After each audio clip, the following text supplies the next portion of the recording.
పెట్టి తానే వచ్చి వారికి ఉపచారం చేయునని మీతో నిశ్చయముగా చెప్పుచున్నాను. 38 మరియు అతడు 2వ జామున వచ్చినను 3వ జామున వచ్చినను ఏ దాసులు మెలకుగా ఉండుట కనుగొనునో ఆ దాసులు ధన్యులు. దేవునికి మహిమ కలుగునుగాక. యేసు ప్రభు నోటితో వచ్చిన మాట ఈ మాట. యేసుక్రీస్తు వారి యొక్క మాట ముత్యాల మూట. యేసుక్రీస్తు వారి యొక్క మాట పరలోకకు బాట. యేసుక్రీస్తు వారి యొక్క మాట జీవపు ఓట.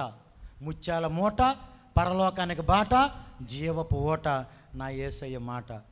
ఏ దాసుడు 2వ జాము, ఏ దాసుడు 3వ జాము మెలకువా. అసలు స్నేహితులారా, రోజుకి ఎన్ని జాములు?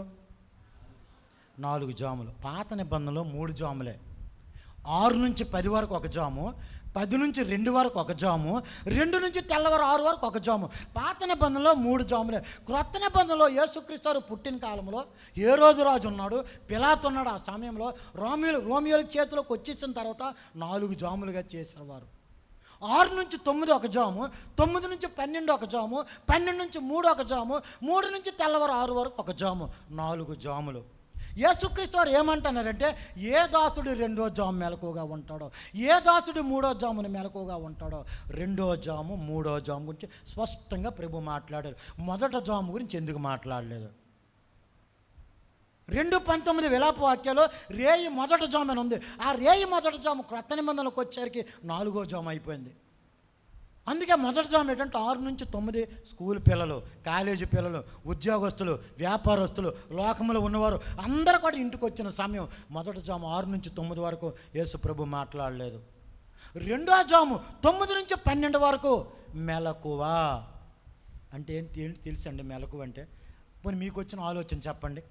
మెలకువ అంటే ఏంటి? మీకు వచ్చిన ఆలోచన చెప్పండి తల్లి, నాన్న మీరు చెప్పండి. పురుషులారా మీకు వచ్చిన ఆలోచన చెప్పండి. మెలకువ అంటే మెలకువ అంటే మెలకువే అనుకుంటాం మనం. మనస్ఫూర్తి చెప్తున్నాను. మెలకు అనే 4 అక్షరాలు ఎలాగున్నాయో మెలకు గురించి 4 మాటలు. ఆ 4 కానీ మనలో ఉంటే మీరు నమ్మండి, 2వ జాము నువ్వు ఎక్కడున్నా, 3వ జాము నువ్వు ఎక్కడున్నా, కడబోర ధ్వని ఆ యేసుక్రీస్తు వారు మధ్యాకాశానికి వచ్చినప్పుడు పరిశుద్ధులకు మాత్రమే ఆ కడబోర ధ్వని వింటారు వారే. అందుకే పొలంలో ఇద్దరు పొలంలో ఇద్దరు ఉన్నా ఒకడు ఎత్తబడతారు, ఒకరు విడవబడతారు. ఇద్దరు తిరగలు విసిరినప్పుడు ఒకరు ఎత్తబడతారు, ఒకరు విడవబడతారు. అందుకే స్నేహితులారా, 2వ జాము 3వ జాము. 2వ జాము అంటే 9 నుంచి 12 నీ ప్రవర్తన ఎలాగుంది. 3వ జాము 12 నుంచి 3 గంటల వరకు నీ ప్రవర్తన ఎలాగుంది. 9 నుంచి 12 వరకు చాలామంది ఏం చేస్తారో తెలుసండి, ఫోన్లు చూసుకుంటారు, యూట్యూబ్లు చూసుకుంటుంటారు, వాట్సాప్లోకి వెళ్తుంటారు, మెసేజ్లు పెడుతుంటారు, చాటింగ్లు చేస్తుంటారు. 9 నుంచి 12 వరకు కొంతమంది ముసుగేసుకొని తల్లిదండ్రులు కనబడకుండా లోపల చూసుకొని ఉంటారు. ఎలాగుంది నీ ప్రవర్తన? 12 నుంచి 3 వరకు దొంగలు తిరిగే టైము, వ్యభిచారులు తిరిగే టైము, నరహంతకులు తిరిగే టైము, బ్యాంకు దోపిడీలు టైము. ఆ సమయం అప్పుడు నీ ప్రవర్తన ఎలాగుంది? మెలకువ అంటే అదేనండి. కానీ యేసుప్రభు ఏమంటున్నారు తెలుసా? మెలకువ అంటే 12 నుంచి 3 అప్పుడైనా నీ మనసు ఎలాగుంది, 9 నుంచి 12 అయినా నీ మనసు ఎలాగుంది, నీ ఆలోచన ఎలాగున్నాయి, నీ క్రియలు ఎలాగున్నాయి, నీ ప్రవర్తన ఎలాగుంది, అది దేవుడు చూస్తారు.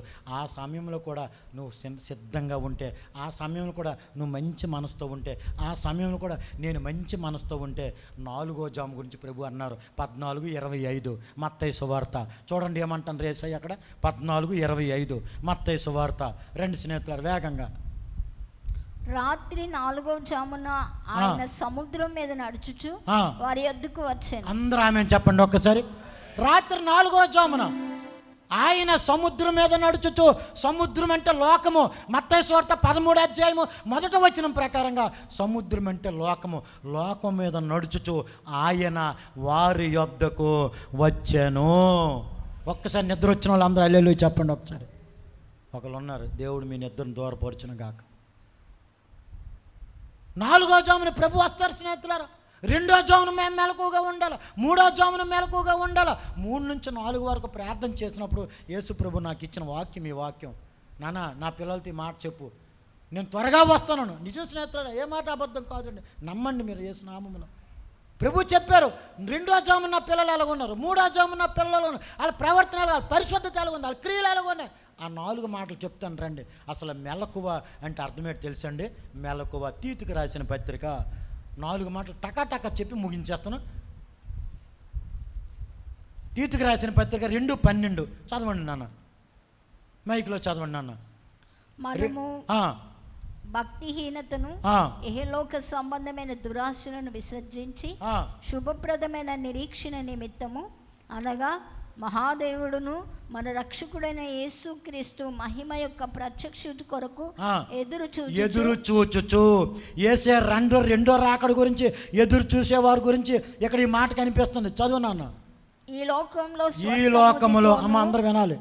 ఈ లోకములో నెంబర్ 1 స్వస్థ బుద్ధి. అందరూ ఆమె చెప్పండి ఒక్కసారి. రెండో మాట ఏముంది? నీతి. మూడో మాట ఏముంది? భక్తి. నాలుగో మాట ఏముంది తెలుసండి? పేతురు గారు రాసిన 2వ పత్రిక 3వ అధ్యాయము 12వ వచనం చివరిలో ఒక మాట ఉంటుంది చూడండి అన్న. 4వ మాట ఏట అక్కడ ఉంది. అంతే తల్లి, అంతే. Very good. పరిశుద్ధమైన ప్రవర్తన. ఈ 4 మెలకు అంటే. 2వ జామున యేసుప్రభు వచ్చిన, 3వ జామున యేసుప్రభు వచ్చిన ఏ దాసుడు మెలకుగా ఉంటాడో, ఏ తండ్రి మెలకుగా ఉంటాడో, ఏ తల్లి మెలకుగా ఉంటుందో, ఏ భార్య భర్తలు మెలకుగా ఉంటారో, ఏ సంఘం మెలకుగా ఉంటుందో, ఏ సహోదరులు మెలకుగా ఉంటారో, ఏ సేవకులకు మెలకుగా ఉంటారో వారు ధన్యులని యేసుప్రభు చెప్పిన మాట. యేసుక్రీస్తు 2వ రాకడ గురించి మాట అండి. వినండి స్నేహితులు, ఒక మాట చెప్తున్నాను. పగలంతా కూలి పని చేసిన వాడు సాయంకాలం కూలి డబ్బుల గురించి ఎదురు చూస్తుంటాడు. ఒక రోగి డాక్టర్ గురించి ఎదురు చూస్తుంటాడు. ఒక చంటి బిడ్డ తల్లి పాలు గురించి ఎదురు చూస్తుంటుంది. కానీ క్రైస్తవుడు అయిన నువ్వు నేను యేసే రాకడ గురించి ఎదురు చూడాలి. చప్పట్లు కొట్టండి ఒకసారి. దేవునికి మహిమ కలుగునుగాక. 7 ఏండ్లు పరిశుద్ధులకు విందవబోతుంది. 7 ఏండ్లు పరిశుద్ధులకు విందవబోతుంది. 7 ఏండ్లు లోకం మీద శ్రమ రాబోతుంది. 7 ఏండ్లు లోకం మీద శ్రమ రాబోతుంది. ఈ సువార్త మోయబడు, ఈ సువార్త మోయబడు, వాక్యమే కరువగును. యేసు రాజుగా వచ్చుచున్నాడు. లోకమంతా తెరుచుకుంటాడు. యేసయ్య రాజుగా.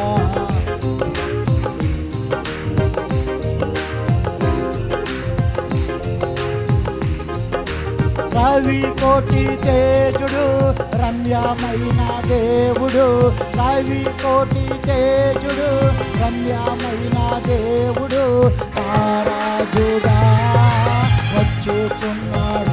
యేసయ్య రాజుగా వచ్చుచున్నాడు. యేసు రాజుగా.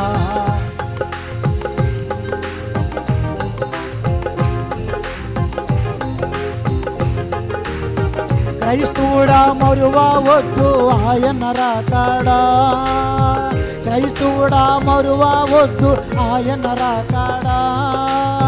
కనిపెట్టి ప్రార్థన చేసి సిద్ధముగా ఉండి, కనిపెట్టి ప్రార్థన చేసి సిద్ధముగా ఉండి, రెప్పపాటున మారాలి, రెప్పపాటున మారాలి.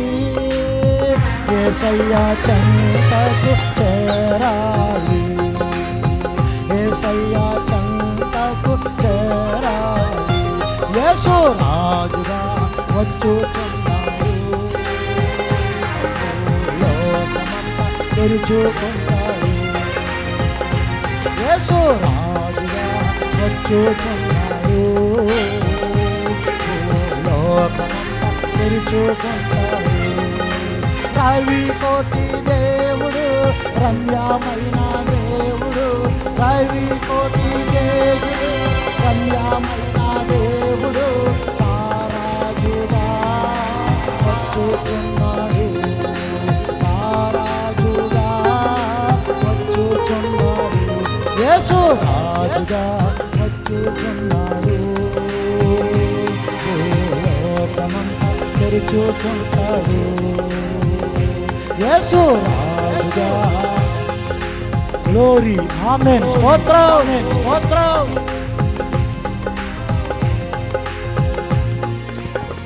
దేవునికి మహిమ కలుగునుగాక కలుగునుగాక. స్నేహితులారా, మనస్ఫూర్తి చెప్తున్నాను, ఇక్కడ ఉన్న వాళ్ళందరిని కూడా నా ప్రభు ఆశీర్వదించబోతున్నారండి. ఏ పరిస్థితుల్లో మీరున్నారో నా యేసు నామములో ప్రకటిస్తున్నానో ప్రతీది దూరం అవునుగాక, ఆశీర్వాదాలతో నింపబడుదురుగాక. హల్లెలూయా. 2వ జామున మనం వచ్చాం, 3వ జాము వరకు మనం ఉంటాం, 4వ జామున ఆయన మన యొద్దకు వచ్చి సముద్రం మీద నడుచుచు ఆయన వారి యొద్దకు వచ్చి వారిని దీవించి ఆశీర్వదించాను. హల్లెలూయా. ఇప్పుడు చెప్పండి స్నేహితులారా, మెలకువ నెంబర్ 1 స్వస్థ బుద్ధి. యేసు ప్రభు 2వ జామున వచ్చినా, యేసు ప్రభు 3వ జామున వచ్చినా మనకు ఉండవలసింది స్వస్థ బుద్ధి. స్వస్థ బుద్ధి అంటే ఏంటి చెప్పండి స్నేహితులారా, జాగ్రత్తగా రాసుకోండి, ప్రభు బయలుపరిచిన వాక్యం ఇది. స్వస్థ బుద్ధి అంటే ఏమిటి చెప్పండి, పని మీకు వచ్చిన ఆలోచన చెప్పండి ఒకసారి మామూలుగా. స్వస్థ బుద్ధి అంటే ఏంటి తెలుసండి? తిమోతి రాసిన 2వ పత్రిక 1వ అధ్యాయం 7వ వచనం. తిమోతి గారు రాసిన 2వ పత్రిక 1వ అధ్యాయము 7వ వచనం చూడండి ఒక్కసారి. ఇంద్రియ నిగ్రహము గల ఆత్మ. అమ్మ చాలండి. ఇంద్రియ నిగ్రహం అనే దగ్గర పుట్నోట్లో ఏముంది చూడండి, పుట్నోట్లో కిందనే పుట్నోట్లో ఏముంది చూడండి. ఇంద్రియ నిగ్రహం అమ్మా స్వస్థ బుద్ధి. అంతే స్వస్థ బుద్ధి అంటే ఇంద్రియ నిగ్రహము అని అర్థం. ఇంద్రియ నిగ్రహం ఎవరైతే జాగ్రత్త కాపాడుకుంటారో ప్రతిదానికి చూసి చాలామంది టెంప్ట్ అయిపోతుంటారండి. ఉపవాసం ఉండాలనుకుంటాం, అప్పుడే మంచి చికెన్ కర్రీ ఎవరో తెస్తారు. ఉపవాసం ఉండాలనుకుంటాం, అప్పుడే మంచి భోజనం ఎవరో తెస్తారు. ఎప్పుడు ఇవ్వలేని అమ్మ చేపల కూర బాగా వండిసి పెడుతుంది. సాతాను కూడా అమ్మలో దూరి మన హృదయాన్ని కఠినపరచుకోకుండా, హృదయాన్ని స్థిరపరచుకోకుండా, ఇంద్రియాన్ని నిగ్రహం కాలుగా లేకుండా టెంప్ట్ అయిపోయామనుకోండి, బలహీన పడిపోయామనుకోండి, అది స్వస్థ బుద్ధి అనిపించుకోదండి. ఈ రోజుల్లో మీరు నమ్మండి, చాలామంది తిండి దగ్గర పడిపోతున్నారండి. బ్రతకడానికి తినవచ్చు, కానీ తినడానికి బ్రతకూడదు. మొక్క లేకపోతే ముద్ద దిగదండి. నాకైతే యేసయ్య మహాకృప, నీ గొంతుకు కత్తి పెట్టుకోమన్నాడు యేసయ్య. 23 మొదటి వచ్చిన సామెతల గ్రంథం. నువ్వు తిండిపోతావైతే నీ గొంతుక్కి. ఈరోజు ఎక్కడ పడతాండ్రంటే స్వస్థ బుద్ధి ఎక్కడ టెంప్ట్ అయిపోతాండ్రంటే భోజనం దగ్గరే. ఎక్కడ చూడండి పానీపూరీలు, ఎక్కడ చూడండి దమ్ బిర్యానీలు. 100 రూపాయలకే తిన్నంత బిర్యానీ అంట, 100 రూపాయలకే పానీపూరీలు అంట.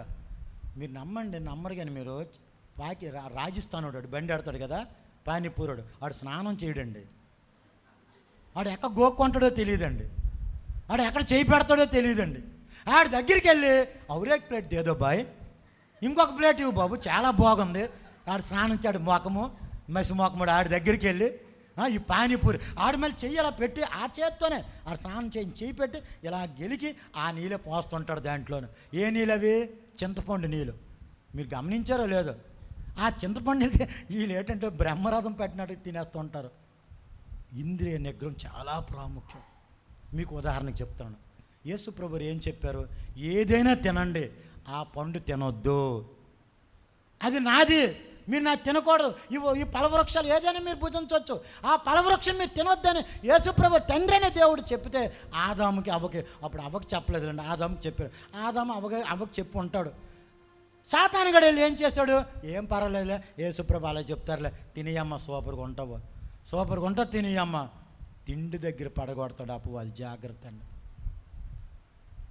రాజుల మొదటి గ్రంథం 4:22లో సొలొమోను కూడా ఒక్క పూటకి ఎంత తింటాడు చూడండి. అందుకే 1000 మందిని కట్టుకున్నాడు. ఏటండి ఆ తిండి? ఆ తిండి మండిపోయిన తిండి. ఆలోచించండి. మళ్ళీ మత్తయి సువార్త 4వ అధ్యాయంలో సాతాను కూడా యేసు ప్రభువు ఏమంటాడో, నువ్వు దేవుని కుమారుడు అయితే, నువ్వు 40 రోజులు ఉపవాసం చేసావు కదా, నువ్వు దేవుని కుమారుడు అయితే ఈ రాళ్ళని రొట్టెలుగా తిండి దగ్గర పడగొడుతున్నాడు. స్వస్థ బుద్ధి చాలా జాగ్రత్త అండి. అందుకేనండి మన తిండి ఏమనుకోకండి, మీరు అందరు నా అక్క చెల్లెళ్ళు నా అన్నదమ్ములు, ఈ తిండికి టెంప్ట్ అయిపోతున్నామని షుగర్లు పెట్టాడు దేవుడు. ఈ తిండికి టెంప్ట్ అయిపోతున్నామని బీపీలు పెట్టాడండి. ఈ తిండికి టెంప్ట్ అయిపోతున్నామని కత్తికి గొంతుకు పెట్టాడండి. నిజం స్నేహితులారా, బ్రతకడానికి తినవచ్చండి, తినడానికి బ్రతకూడదు. ఆదాము అవ్వ అక్కడే మోసపోయారు. యేసు ప్రభుని అపవాది అక్కడే పడగొట్టాడు. సొలొమోను గారిని కూడా తిండి దగ్గరే పడగొట్టాడు. ఈరోజు ఎక్కడ చూసినా తిండి తిండి తిండి, ఎక్కడ చూడండి సగం తింటారు, సగం వదిలేస్తారు. మనం ప్రేమ విందులో కూడాను సగం తింటారు, ఒక్క మెతుకు లేకుండా ఏడుస్తాండి చాలామంది. నేను ఆకలితోనే పెరిగానండి. నా చేతులు జోడించి చెప్తాను, ప్రేమ విందులో లేదంటే మీరు టిఫిన్ చేసినా, మీరు ఏ హోటల్కి వెళ్ళి భోజనం చేసినా, లేదంటే ఏ ఫంక్షన్కి వెళ్ళినా, ఎక్కడికి వెళ్ళినా ఒక్క మెతుకు కూడా ఉండకుండా తినండి. మనుషులు చూడరు, దేవుడు చూస్తారు. మీకు స్వస్థ బుద్ధి నా యేసయ్య దయచేయును గాక. ఎంత కావాలంటే అంతే తినండి, ఎక్కువ పెట్టుకోవద్దండి ప్లీజ్ అండి. ప్రభు మాట్లాడుతున్నారు స్నేహితులు. ఒకవేళ అలాంటి వాళ్ళు ఎవరు ఉన్నారేమో ఇక్కడ నాకు తెలియదు, ఐ డోంట్ నో, నాకు తెలియదు స్నేహితులారా. స్వస్థ బుద్ధి చాలా ప్రాముఖ్యం. రెండోది, ఏ విషయంలోనైనా సరే ఇంకెక్కడ తెలుసండి టెంప్ట్ అయిపోతుంటారు, వస్త్రాల దగ్గర. ఆకాను ఎక్కడ పడిపోయాడు? 7:21 యెహోషువ గ్రంథంలో, సీనారు వస్త్రము చూసి ఆశించితేనే, దోచుకుంటేనే, దాచిపెడితేనే చితగొట్టేశారు, చంపేశారు. ఆకాను బట్టి భార్య చనిపోయింది, ఆకాను బట్టి పిల్లలు చనిపోయారు, ఆకాను బట్టి కుటుంబం అంతా నాశనం అయిపోయింది. ఎందుకు పిల్లలు భార్యను కూడా చంపారని అక్కడ స్పష్టంగా వాక్యం ఉంది. ఎందుకు చంపారంటే భర్తకి సహకరించి ఉంటుంది భార్య, తండ్రికి సహకరించి ఉంటారు పిల్లలు. తండ్రి చేసిన పాపం, భర్త చేసిన పాపం, మొత్తం కుటుంబం నాశనం అయిపోయిందండి. స్వస్థ బుద్ధి లేక. మంద కానిది మనం ముట్టామా అది స్వస్థ బుద్ధి అనిపించుకోదండి. మనది ముట్టామా అది స్వస్థ బుద్ధి అనిపించుకుంటుంది. దేవునికి స్తోత్రం. ఇది వివరించాలండి, ఇంకా చాలా ఉంది, నేను ఇంకా లోపలికి వెళ్ళను.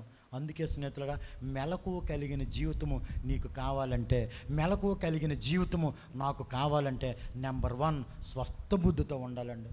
యేసయ్య మహాకృప 40 రోజుల ఫాస్టింగ్లో ప్రభు నన్ను ఉంచారు. మొన్న జూన్ 18 నుంచి జూలై 27వ తేదీ వరకు 40 రోజులు నాన్ వెజిటేరియన్ ముట్టలేదు. ఇలాగా సాయంత్రం 5 దాటిన తర్వాత కేవలం వెజిటేరియన్ మీల్సే తిన్నాను. పగలంతా 40 రోజులు కూడా ఆయన కాలు పట్టుకొని ఏకాంత ప్రార్థనకి వెళ్ళి ఏడ్చాను. ప్రభా ఏముంది ప్రభా, బ్లాక్ టికెట్లు కానీ ప్రభా, ఏముంది ప్రభా, రోడ్డు మీద ఉంటే ఒక్కడ పట్టించుకోడు ప్రభా, నన్ను ఏముంది ప్రభా, పనికి మేలోని ప్రభా.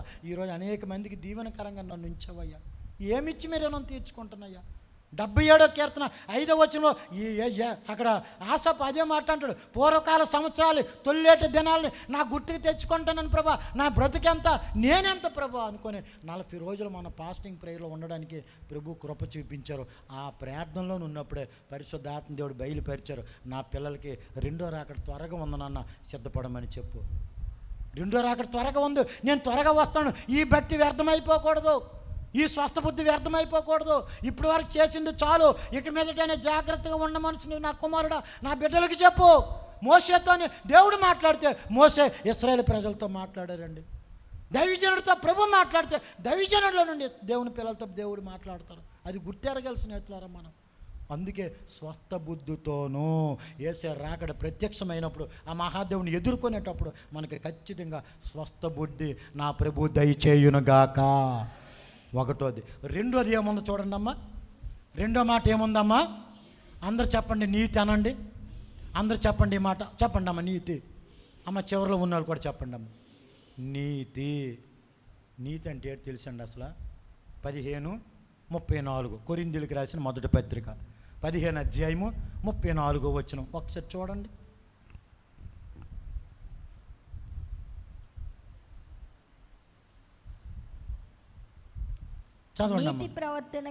నీతి ప్రవర్తన గలవారై మేల్కొని పాపమునకు దూరంగా వెళ్ళండి. పాపానికి దూరంగా వెళ్ళాలండి. నీతి నీ జీవితంలో ఉంటే, నీతి అంటే యేసుక్రీస్తే, పునరుద్ధానం అంటే యేసుక్రీస్తే, ఆశీర్వాదం అంటే యేసుక్రీస్తే, సంఘం అంటే యేసుక్రీస్తే, నీతి అనే యేసుక్రీస్తే. అందుకే నా నీతిని, నా రాజ్యాన్ని మొదట వెతకమన్నాడు 6:33. ఆయన రాజ్యం అంటే మనమే, సంఘమే. కానీ నీతి అంటే యేసుక్రీస్తు వారి. పాపానికి ఎవరు దూరంగా ఉంటారో వాళ్ళు నీతిని వెంబడించినట్టుగా. ఈరోజు మీరు నమ్మండి స్నేహితులారా, పాపం పట్టుకుంటుంది. జాగ్రత్త అండి, పాపం పట్టుకుంటుంది. క్రైస్తవుడు ప్రతిరోజు కూడా నలగొట్టుకోవాలి. క్రైస్తవుడు ప్రతిరోజు కూడా జాగ్రత్తగా ఉండాలి.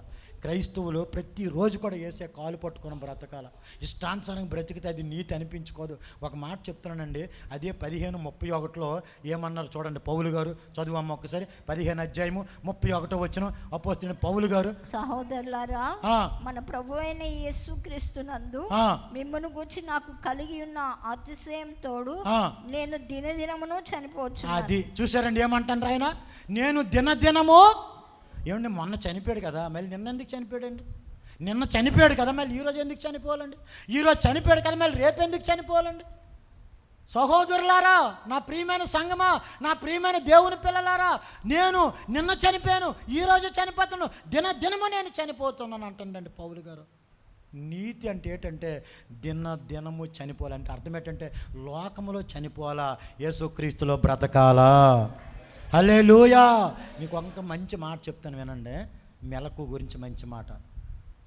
12 నుంచి 3 వరకు 3వ జాము కదా, 3 నుంచి తెల్లవారు 6 వరకు 4వ జాము కదా. నేను 12 నుంచి 3 వరకు ప్రభు నాకు ఏమన్నారంటే, నాన్న 3 నుంచి 4 వరకు మొదటిది నాకు ఇచ్చిరా, మొదట ఆశీర్వాదం నాకు ఇవ్వరా. 11:35 రోమపత్రిక ప్రకారం మొదటగా ఆయనకి ఇచ్చే ప్రతిఫలం పొందలేని వాడు ఎవడు అని ఉంది అక్కడ వాక్యము. మొదట ప్రార్థన నాకు ఇవి అన్నారు. మొదట ప్రార్థన చేశాను, మధ్య తెల్లవారు 3 నుంచి 4 వరకు. ఈరోజు కూడా నేను కానీ నా భార్య కానీ దేవుడు నాకు ఇచ్చిన కృప. తెల్లవారుజామున 3 గంటలకే నేను ఎప్పుడు మోకాల మీద ఉంటాను. నా యేసయ్య నాకు ఇచ్చిన కృప అది. 3 నుంచి 4 గంటల వరకు ప్రార్థన చేసామనుకోండి, మీరు నమ్మండి స్నేహితులారా, 2 కార్యాలు జరుగుతాయి. ఒకటి, మనం ఏం సరి చేసుకోవాలో ప్రభు చెప్తారు. రెండోది, మనల్ని ఎలా దీవించబోతున్నారో ప్రభు చెప్తారు. దేవునికి స్తోత్రం. 2 జరుగుతాయండి. మొన్న ఏం జరిగిందంటే, అంటే నీతి మీద మీకు ఒక మాట చెప్తున్నాను. నీతి అని అన్నాం కదా, పాపానికి దూరంగా ఉండడమే నీతి. నీతి గురించి ఒక మాట చెప్తున్నాను. మొన్న నా కూతురికి దేవుడు పెళ్లి చేశారు. 22 సంవత్సరాలు వచ్చింది ప్రభా, నా కూతురికి పెళ్లి చేయాలి. 23లో అడుగు పెట్టింది ప్రభా. నేను ఎంత ఒళ్ళు దగ్గర పెట్టుకొని బ్రతుకుతానని తెలుసు కదా ప్రభా. ఆల్లేట్ ప్రేయర్ మానలేదు కదా ప్రభా, నీ దశంభాగం మానలేదు ప్రభా, ఎక్కడిది రూపాయి ఆశించలేదు కదా ప్రభా. మొన్న 2024లో ఎలక్షన్ వచ్చింది కదా ప్రభా. నేను సంపూర్ణ సేవలో ఉన్నా సరే, అవతల వైసీపీ వాడు, యువతల టీడీపీ వాడు, అవతల జనసేన వాళ్ళు ఒక్కొక్కరు 5,000 సేవకులకని ఇచ్చారు, ఇంటికి ఓటుకి 1000 ఇచ్చారు, ఇంటికి ఇంచుమించు 30,000 అయిపోయింది ప్రభా. కానీ నేను కానీ నా భార్య కానీ రూపాయి కూడా ముట్టలేదు కదా ప్రభా, నా పిల్లలు కూడా ముట్టలేదు కదా ప్రభా. ఇప్పుడు మీరు నాయన నా బిడ్డ కూతురు పెళ్ళికి వచ్చింది ప్రభా. 2024లో ఎలక్షన్ వచ్చింది. నేను నీతిగా బ్రతుకుతున్నాను కదా ప్రభా, నా బిడ్డకి పెళ్లి చేయండి ప్రభా, నా బిడ్డకి పెళ్లి చేయండి ప్రభా. ఎవరు చేస్తారు ప్రభా? మీరే కాదు ప్రభా, నాకు ఎవరున్నారు యేసయ్య? నేను ఎంత జాగ్రత్త బతుకుతానని మీకు తెలుసు కదా ప్రభా. ఎవరిది రూపాయి ఆశించట్లేదు. నేను ఎవరి దగ్గర ఎంత సొమ్ము తినేసానో, అందరికి కూడా టిఫిన్ సెంటర్ ఉన్నప్పుడు ప్రతి ఒక్కరికి అప్పు తీర్చాను కదా ప్రభా, అందరికి క్షమాపణ అడిగాను ప్రభా. ఇప్పుడు నా కూతురు పెళ్ళిడికి వచ్చింది, నాకు ఇప్పుడు టిఫిన్ సెంటర్ లేదు, నాకు జీవనోపాధి లేదు, ఇప్పుడు మీరే సంపూర్ణ సేవ చేయమన్నారు. పిల్లకు పెళ్లి చెయ్యాలి ప్రభాని 3వ జామున నేను నా భార్య ఇంటి దగ్గర నుంచి 15 కిలోమీటర్లు అడవి ప్రాంతం అది, అక్కడికి వెళ్ళి ప్రార్థన చేసామండి. నిద్ర పక్కన పెట్టి దేవుడే సాక్ష్యం అండి, ఏడ్చోలమండి. అది ఒక అడవి ప్రాంతం. మా ఇద్దరు భార్య భర్తలు వెళ్తే లోకస్తులు ఏమనుకుంటారు, ఈ రాత్రి 11 ఎవరిని తీసుకెళ్తాను వీడు అనుకుంటారు. కానీ దేవునికి తెలుసు నా భార్య, దేవునికి తెలుసు ఆమె భర్తను నేను. మా ఇద్దరం కూడా సేవకులం వెళ్ళి 15 కిలోమీటర్లు ఏకాంత ప్రార్థనకి వెళ్ళి, కాదు అది ఒక అడవి ప్రాంతం, కన్నీరు కార్చి ప్రార్థన చేసాం. మీరు నమ్మండి, నా చేతులు జోడించి చెప్తాను మీ అందరికీ, పిల్లల పెళ్ళి విషయంలో ఇవన్నీ మళ్ళీ మోకాల మీదకి వచ్చి చెప్తున్నాను. మీ పిల్లల పెళ్ళిళ్ళ విషయంలో మీ ఆలోచన వద్దు. ఒక్కడే కొడుకండి, ఒక్కరితే కూతురండి, ఆస్తి ఉందండి, బాగా చదువుకున్నారండి, సూపర్ అండి, సెంటర్లో మంచి ఇల్లు అండి, ఎట్టి పరిస్థితులు వద్దండి. వివాహం ఒకటి, సేవ, దేవుని సేవ, యేసు ప్రభువారి సేవ. ఈ 2 ప్రభు చెప్పినప్పుడు చేస్తే కలకాలము ఉంటుంది. అది యేసే రాకడ వరకు ఉంటుందండి. మన సొంత నిర్ణయాలకు వెళ్ళిపోయామా టెన్షన్ తెచ్చుకుంటాం, పోలీస్ స్టేషన్లో కనబడతాం, కోర్టుల చుట్టూ తిరగబడుతూ ఉంటుంది. అస్సలు మనసు బాగోదు. సొంత నిర్ణయాలు వద్దండి. నా చేతులు ఇంకొకసారి జోడించి చెప్తున్నాను మీ అందరికీ, మీ పిల్లల విషయంలో ఇప్పటి నుంచే ప్రార్థన చేయండి. మీ పిల్లల విషయం ఇప్పటి నుంచే ప్రార్థన చేయండి. ప్రార్థనలో నానబెట్టి అప్పుడు దేవుని పాదాల దగ్గర ముందుకు వెళ్తే దేవుడు కార్యం చేస్తారు. పెళ్ళిళ్ళ దగ్గర చాలామంది వివాహాల విషయంలో పెళ్ళిళ్ళ దగ్గరికి వచ్చేసరికి, వివాహం విషయంలో వచ్చేసరికి చాలామంది అప్పటి వరకు బాగానే పెంచుతున్నారండి పిల్లల్ని.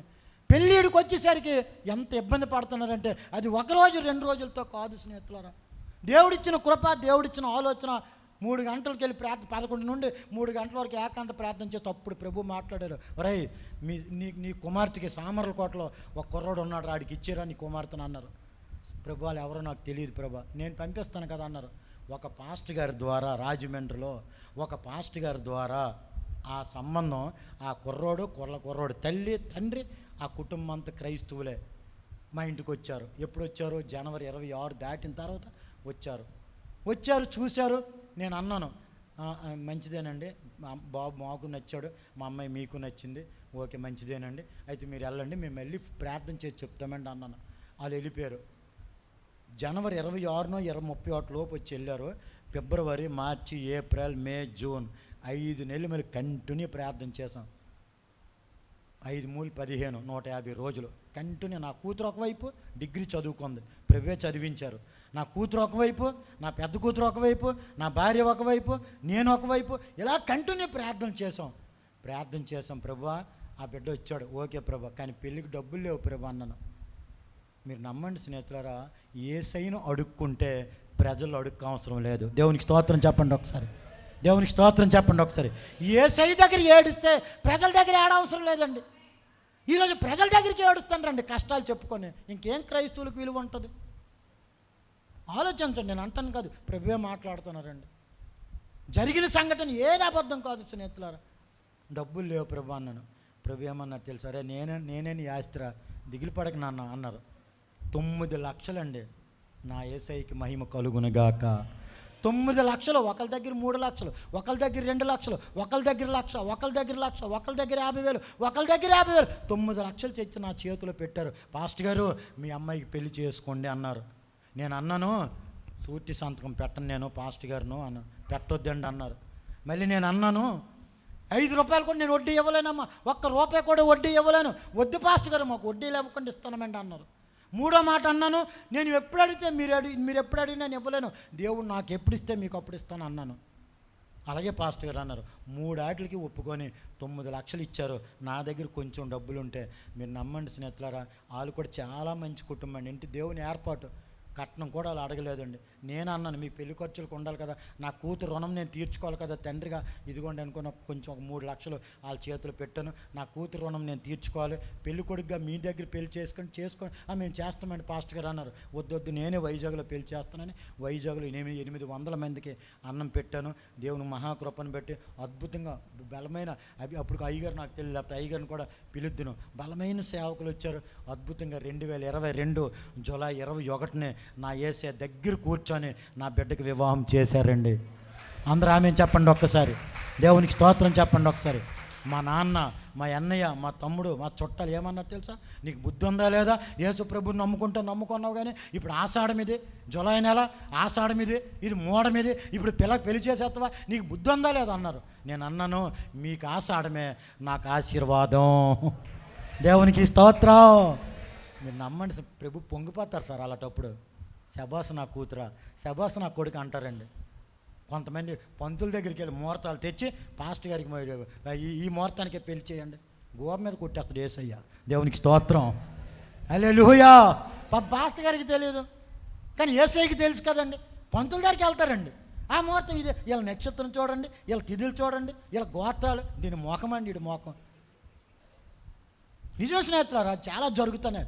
లాస్ట్కి ఏమవుద్ది తెలుసా? సీన్ కాలిపోద్ది. అలా చూస్తున్నాను కావాలంటే. అలా కానీ చేశారా సీన్ కాలిపోద్ది. ఖచ్చితంగా చెప్తున్నానండి. పెళ్ళి అయింది మొత్తానికి. ఏం జరిగింది చూడండి. నీతి గురించి ఒక మంచి మాట చెప్తున్నాను. పాపానికి ఎవడైతే దూరంగా ఉంటాడో నీతిమంతుడే. యేసుక్రీస్తు వరకు ఆనుకొని ఉంటాడో నీతిమంతుడే. యేసే కాలు పట్టుకొని జాగ్రత్తగా బ్రతుకుతాడో నీతిమంతుడే. అందుకే ఏమన్నాడు? 8వ అధ్యాయము 7వ వచనం 8వ వచనంలో, నీ నీతికి తగినట్లుగా నీ నివాస స్థలము వర్ధిల్ల చేస్తాడు ఆ దేవుడు. దేవునికి స్తోత్రం. నీతిగా బ్రతికితే నీ నివాస స్థలము ఆశీర్వదించబడుతుంది స్నేహితులారు. యోబు గ్రంథం ప్రకారంగా. పెళ్ళి అయ్యింది. అల్లుడు అన్నాడు, మా అయ్యగారు మీ అమ్మాయిని తీసుకొని వచ్చేయండి, నేను హైదరాబాద్ వెళ్తాను. ఆయన హైదరాబాద్లో జాబు, మియాపూర్లో, కోకట్పల్లి దగ్గర మియాపూర్లో ఆయన అక్కడ జాబు సాఫ్ట్వేర్. దేవుని మహాకృప. ఆ బిడ్డ కూడా ఎంకామ్ చదువుకోండు, ఎంటెక్ ఎంకామ్ ఏదో చదువుకున్నాడు ఆ బిడ్డ కూడా. నా బిడ్డ కూడా ప్రభు చదివించారు, బీఎస్సీ డిగ్రీ చదివింది. వివాహం అయిపోయింది. ఆయన ముందు వెళ్ళిపోయాడు డ్యూటీ సెలవులేక. నాతో ఏమన్నాడంటే, మీ అమ్మాయిని తీసుకెళ్ళి అమ్మాయిల దగ్గర చెప్పండి, నేను సామర్లు కొట్టెళ్ళి నేను తీసుకెళ్ళిపోతానండి అన్నారు.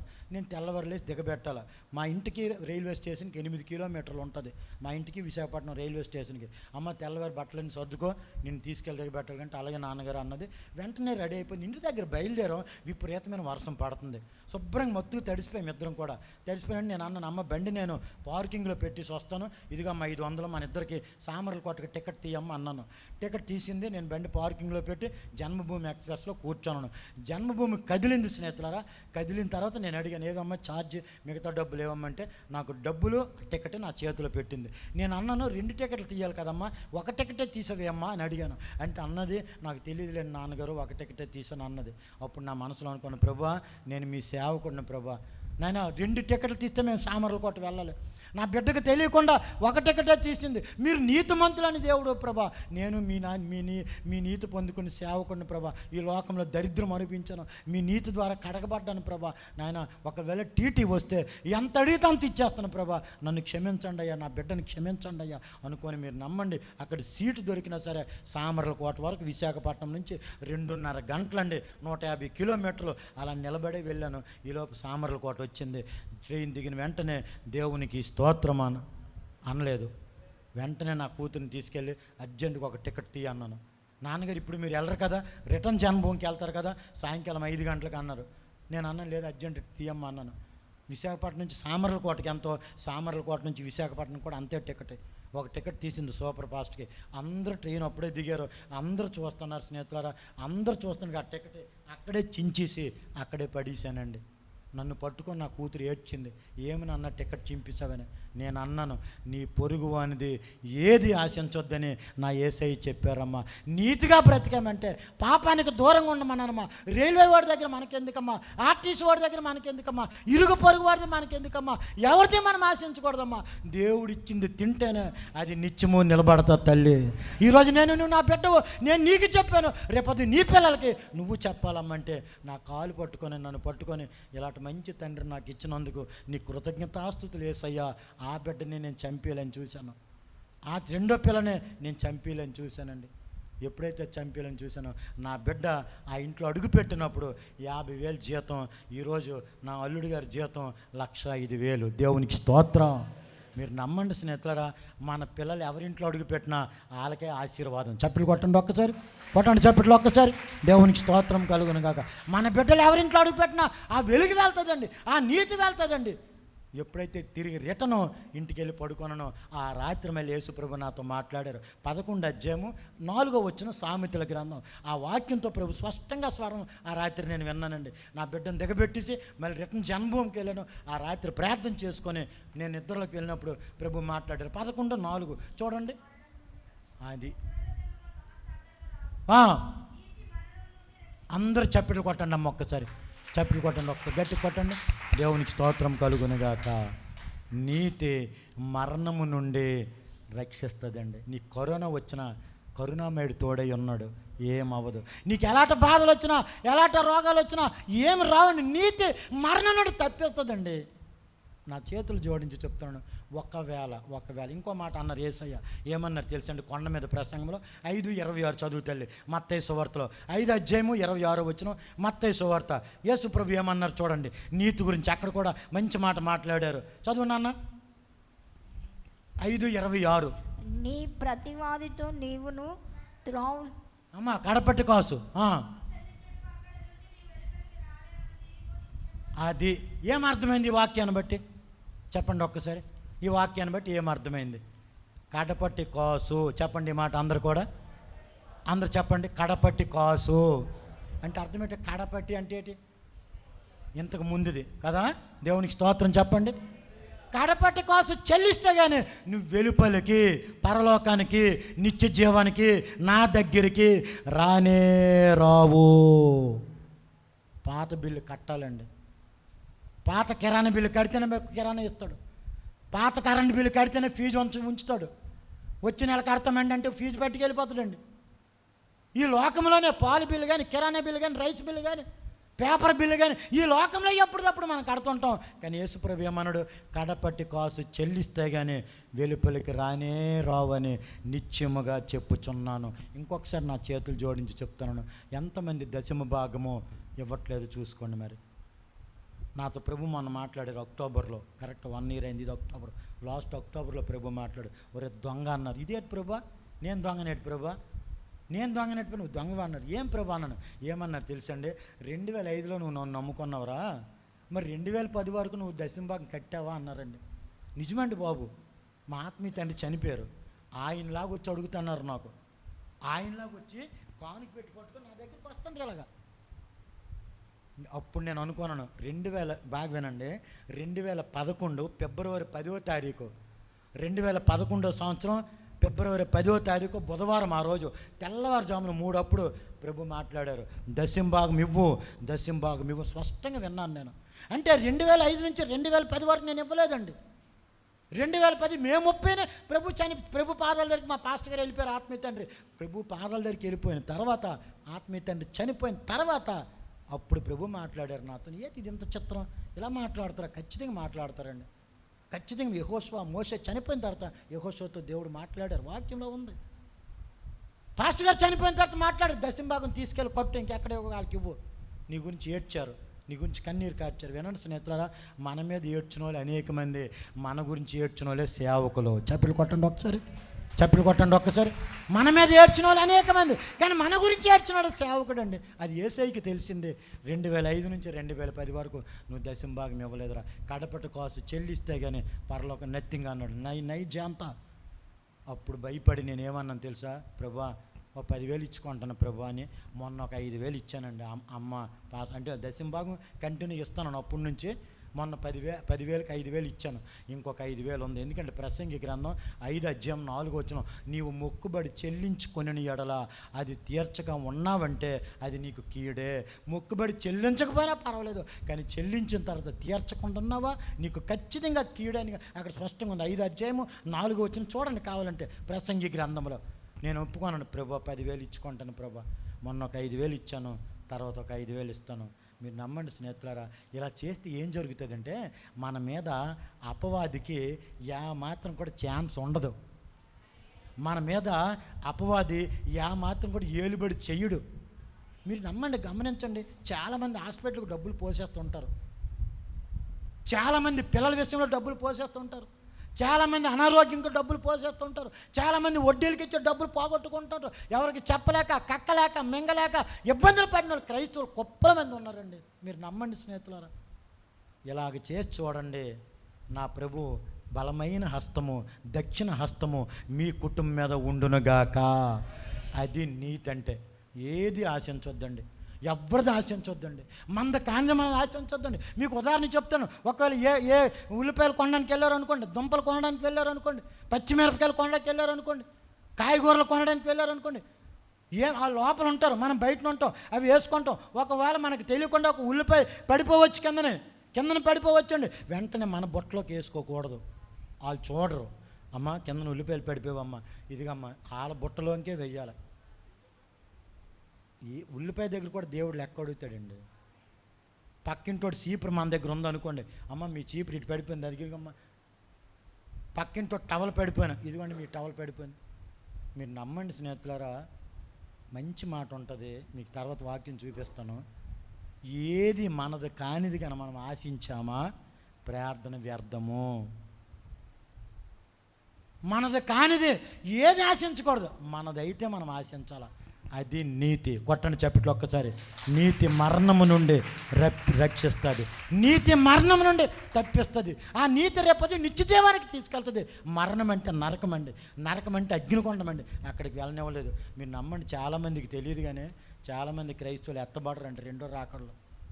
మనస్ఫూర్తి చెప్తున్నాను, ప్రభు చెప్పిన మాట. చాలామంది క్రైస్తవులు ఎత్తబడరు, ఇష్టానుసారం బ్రతికేసి ఆదివారం చర్చు, సోమవారం సినిమా, చేతిలో బైబిల్ ఉంది, హృదయంలో వాక్యం ఉండదు, చేతిలో బైబిల్ ఉంటుంది, ప్రవర్తన సరిగ్గా ఉండదు, నీతిగా బ్రతకరు, స్వస్థ బుద్ధి కలిగి ఉండరు, ఇష్టానుసారంగా మాట్లాడేస్తారు, ఇష్టానుసారంగా అబద్ధాలు. వచ్చిన రోజు మానసిక వెళ్ళిపోయిన యవనస్తులు ఉన్నారు. చాలా జాగ్రత్త బ్రతకాలి. దినము చనిపోవచ్చున్నాను, దినము చనిపోవాలి. నెంబర్ 1 స్వస్థ బుద్ధితో ఉంటే మెలకులో ఉన్నట్టుగా, రెండోది నీతిగా ఉంటే మెలకులో ఉన్నట్టుగా. మూడో మాట ఏ మాట అమ్మది? అందరు చెప్పండి, ఏ మాట? మూడో మాట అందరు చెప్పండి. అమ్మ చెప్పండి దయచేసి, నాన్న చెప్పండి మీరు కూడా. భక్తి అనండి, అందరు చెప్పండి భక్తి, అందరు చెప్పండి భక్తి. ఇది ఏ దాసుడు రెండో జామున మెలకువగా ఉంటాడో, ఏ దాసుడు 3వ జామున మెలకువగా ఉంటాడో 4వ జామున నా యేసయ్య వాళ్ళ దగ్గరికి వస్తారంట. మెలకు అంటే ఇవే: నెంబర్ 1 స్వస్థ బుద్ధి, నెంబర్ 2 నీతి, 3వది భక్తి. భక్తి స్నేహితులారా, 128వ కీర్తన 1వ వచనంలో యెహోవాయందు భయభక్తులు గలవారు ఎలాగ ఆశీర్వదించబడుదురు అని ఉంది కదా. బైబిల్లో ఎన్ని కీర్తనలు ఉన్నాయి అమ్మా? 150. Very good. 150 కీర్తనలో 6 వచనాలు కలిగిన కీర్తనలు ఎన్ని ఉన్నాయి? ఎన్నిసార్లు చదివి ఉంటారు మీరు బైబిల్లో? 6 వచనాలు ఉంటాయి. మొదటి కీర్తన చూడండి ఎన్ని వచనాలు ఉన్నాయో. మొదటి దుష్టుల ఆలోచన చెప్పిన ఎన్ని వచనాలు చూడండి అన్న కదా. తర్వాత 23వ కీర్తన చూడండి ఎన్ని వచనాలు ఉన్నాయో చూడండి. నోటికి వచ్చిన చెప్పకూడదు దయచేసి. 23వ కీర్తన ఎన్ని ఉన్నాయి? యెహోవా నా కాపరి. ఒక ఆటో మీద వెనకాల రాసి ఉంది యెహోవా నా కాపరి అని. లోపలికి వెళ్ళి చూసేసరికి ఆడు దమ్ము కొడుతుండు. అంటే సిగరెట్ ఆడు ఊపిరి. యెహోవా ఆడి కాపరంట, సిగరెట్ ఆడు ఊపిరంట. మరి అలాంటి పనికి మాలోడు ఆడు ఏం క్రైస్తవుడండి? ఆటో మీద మాత్రం యెహోవా నా కాపరి అని ఉంది, లోపల కూర్చొని సిగరెట్ దమ్ము కొడుతున్నాడు. చూడండి 1వ కీర్తన 6 వచనాలు, తర్వాత 23వ కీర్తన 6 వచనాలు, తర్వాత 53వ కీర్తన చూడండి 53, 53 6 వచనాలు, తర్వాత 126 చూడండి, 128 చూడండి, 150 చూడండి. మొత్తం 6 వచనాలు కలిగిన 150 కీర్తనలు 6 ఉన్నాయి. 6 మానవుల సంఖ్య. బాగా వినాలి. 6 దేవుడు ఎందుకు పెట్టాడంటే 2 అధ్యాయం 5వ వచనం యోహాను సువార్తలో 6 నీతి బాణిలు అక్కడ పెట్టారు. ఒక్కొక్క నీటి బాణిని అలా అక్కడ అన్నీ కూడా నింపమని దేవుడు శిష్యులకు చెప్పాడు ఆ కనాను విందులో. పని అది వద్దులండి. 6 దేవునికి సాదృశ్యం. మానవుల సంఖ్య 6 రోజులు. దేవుడు 6వ రోజునే మానవుని సృష్టించాడు. అంటే భక్తి అంటే మీకు అర్థమైనట్టు చెప్తున్నాను స్నేహితులారా. 6 6 6 3 6లు. ఇప్పుడు చదవండి యోహాను సువార్త 6 6 6 3 6లు. 3 6లు అంటే 6 అధ్యాయం 66వ వచనం. యోహాను సువార్త 6 అధ్యాయం 66వ వచనం ఏముందంటే స్నేహితులారా, అప్పటి నుంచి యేసుక్రీస్తు వారిని ఆయన శిష్యులు అనేక మంది వెనక్కి తీసి మరి ఎన్నడను వెంబడించలేదు. బాగా వినాలి. భక్తి అంటే అర్థమేంటి చెప్తాను, జాగ్రత్త వినండి స్నేహితులారా. 666 666 అతి త్వరలో ముద్ర రాబోతుంది. నువ్వు కానీ స్వస్థ బుద్ధితో, నువ్వు కానీ నేను కానీ నీతితో, నువ్వు కానీ నేను కానీ భక్తితో బ్రతికామనుకోండి, ఆ 666 ముద్ర మనకి ఏం చేయదు. కానీ దిగజారిపోయామా 666 ముద్ర మన మీద వేస్తారు. అప్పుడు యేసు ప్రభుని విడిచిపెట్టవలసి వస్తుంది. ఈ 6 కూడా ఇక్కడ ఉన్న శిష్యులు అందరూ కూడా యేసు ప్రభుని విడిచిపెట్టారని 666 3 దగ్గర వాక్యం దేవుడు ఎందుకు రాయించారు తెలుసండి? భక్తి అంటే దేవుని మీద ఆధారపడి బ్రతకడమే భక్తి. ఆమె చెప్పండి అందరూ. యేసుక్రీస్తు వారి మీద ఆధారపడి బ్రతకడమే భక్తి అండి. ఒకరోజు పేతురు గారిని ప్రభు అడిగారు 67వ వచనంలో 68వ వచనంలో అదే 6వ అధ్యాయంలో. పేతురు, సీమోను, వారు నన్ను విడిచిపెట్టి వెళ్ళిపోయారు కదా, నువ్వు కూడా నన్ను విడిచిపెట్టి వెళ్ళిపోతావా? అప్పుడు పేతురు గారు అంటారు, అయ్యా నిత్య జీవం కలిగిన దేవుడు అయ్యా, 68వ వచనంలో నిత్య జీవం కలిగిన దేవుడు అయ్యా, నేను ఎక్కడికి వెళ్ళిపోతానయ్యా? మీరే నిత్య జీవం కలిగిన దేవుడు అయ్యా, నిన్ను ఆనుకొనే ఉంటానయ్యా, నువ్వే నిజమైన దేవుడు అయ్యా. ఆ భక్తి అక్కడ కనిపించిందండి. దేవుని మీద ఆధారపడి బ్రతకడమే భక్తి అండి. దేవునికి స్తోత్రం కలుగునగా, దేవునికి స్తోత్రం కలుగునగా. ఇంకొక మాట చెప్తాను, దేవుడు ఎందుకు వారిని వెంబడించలేదు? యేసు ప్రభుని వాళ్ళు ఎందుకు వెంబడించలేదు తెలుసండి? 60వ వచనం చూడమ్మా. 6:60 చదువమ్మా ఒకసారి. ఎందుకు వెంబడించలేదు? ఆయన శిష్యుల్లో అనేకులు ఆ మాట విని ఇది కఠినమైన మాట, ఇది ఎవడు వినగలడని చెప్పుకున్నారు. అదిగోండి చూసారండి, కఠినమైన బోధ అంటే వినరంట. 4 గంటల వరకు ప్రార్థనలు ఉండాలంటే ఉండరంట, ఉపవాసం ఉండమంటే ఉండరంట, సువార్తకి రమ్మంటే రారంట, వీళ్ళకి పరలోకం వచ్చేయాలంట. ఇది కఠినమైన బోధ. ఎవరుంటారండి యేసు ప్రభు దగ్గర? మాకు వద్దండి. ఎందుకు కఠినమైన బోధ? ఎందుకు ఆయన గద్దించాడు? 11:20 మత్తయి సువార్త. ఎందుకు గద్దించాడు యేసు ప్రభు? చూడండి, గద్దించాడు కాబట్టి మేము ఉండము, మాకు యేసు ప్రభు వద్దు, మేము వెళ్ళిపోతాము. పిమ్మట ఏ పట్టణములలో ఆయన విస్తారమైన అద్భుతములు చేసెనో ఆ పట్టణంలో వారు మారు మనసు పొందకపోవటం వల్ల ఆయన వారిని ఇట్లు గద్దింపసాగి. అందరూ ఆమె చెప్పండి ఒక్కసారి. ఆయన దగ్గర స్వస్థత పొంది, ఆయన దగ్గర ఆశీర్వాదం పొంది, ఆయన దగ్గర శక్తి పొంది, ఆయన దగ్గర రక్షణ పొంది, ఆయన దగ్గర ఆత్మ పొంది, ఆయన దగ్గర అభిషేకం పొంది, ఆయన దగ్గర ఆశీర్వాదాలని పొంది ఆయన పక్కన పెట్టేస్తారండి. ఆయన గద్దిస్తారండి. ఆయన గద్దించారని పక్కన పెట్టేస్తామా? వినండి స్నేహితులారా, యేసు ప్రభు సేవకుడిలో ఉండి గద్దిస్తూ ఉంటారండి. దేవుడు గద్దించిన మనుషుడు ధన్యుడండి. 5:17 యోబు గ్రంథంలో గద్దిస్తూ ఉంటారండి. ఉదాహరణకు చెప్తున్నాను, ఏమనుకోకండి ఈ మాట. స్త్రీలు చాలామందికి వివాహం అయ్యే ఉంటుంది. వివాహమైన స్త్రీలు చేయొత్తండి ఒక్కసారి. వివాహమైన స్త్రీలు చేయొత్తండి. ఓకేనా? దేవునికి స్తోత్రం. మీరు నా అక్క చెల్లెళ్ళు. ఓకేనా? ఇప్పుడు భర్త కొన్ని సందర్భాల్లో మీకు గద్దిస్తారండి. ఏమమ్మా బట్టలు ఉతకలేదని లేదంటే భోజనం టైంకి వండలేదనేమో, లేదంటే ఇల్లు సరిగ్గా చక్కబెట్టలేదని, ఏదో ఒక పిల్లలు రెడీగా స్కూల్కి తయారు చేసి ఏదో ఒక విధంగా గద్దిస్తారు.